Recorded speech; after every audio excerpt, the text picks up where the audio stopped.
usager. Interopérabilité, sécurité, éthique. L'aide à la décision. L'accès aux soins pour tous.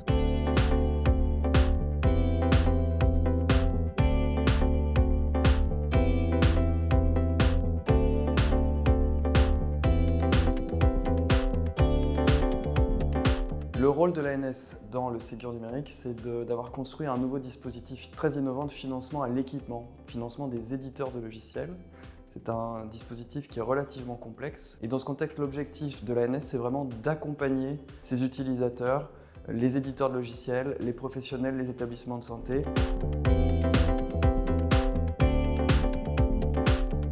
Dans le secteur médico-social, il y a un enjeu extrêmement important, qui est un enjeu de pédagogie, de formation, d'accompagnement, puisque c'est un secteur qui est très vaste. On a 41 000 établissements dans le secteur médico-social et beaucoup d'entre eux sont encore très loin du numérique aujourd'hui. Il faut qu'on aille les chercher pour qu'eux comprennent qu'ils doivent s'équiper avec des systèmes d'information, avec des outils numériques, avec ce qu'on appelle le DUI, c'est-à-dire le dossier usager informatisé.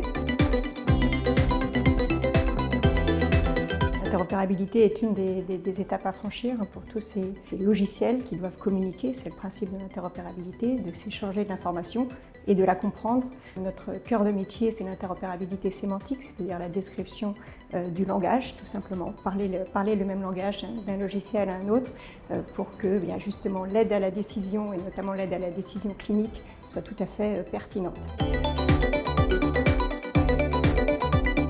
On voit une évolution très positive des utilisateurs qui utilisent de plus en plus et qui ont de plus en plus d'appétence pour le numérique, mais on ne peut pas généraliser à tous les utilisateurs. Certains ont plus de freins à l'utilisation, ça prendra plus de temps et donc il ne faut pas négliger la formation et l'accompagnement de ces utilisateurs-là. Du point de vue des éditeurs ou des industriels, nous on est une toute petite industrie. La e-santé devient un sujet extrêmement sérieux, extrêmement normé pour d'excellentes raisons, notamment de sécurité, ce qui rend parfois difficile l'émergence de petites solutions comme la nôtre et donc on compte beaucoup sur les autorités de tutelle pour nous aider à pouvoir informer les praticiens, les professionnels de santé de l'existence de solutions pertinentes.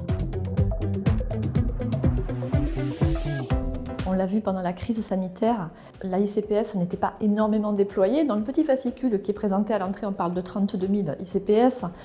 Aujourd'hui, on en est à plus de 200 000.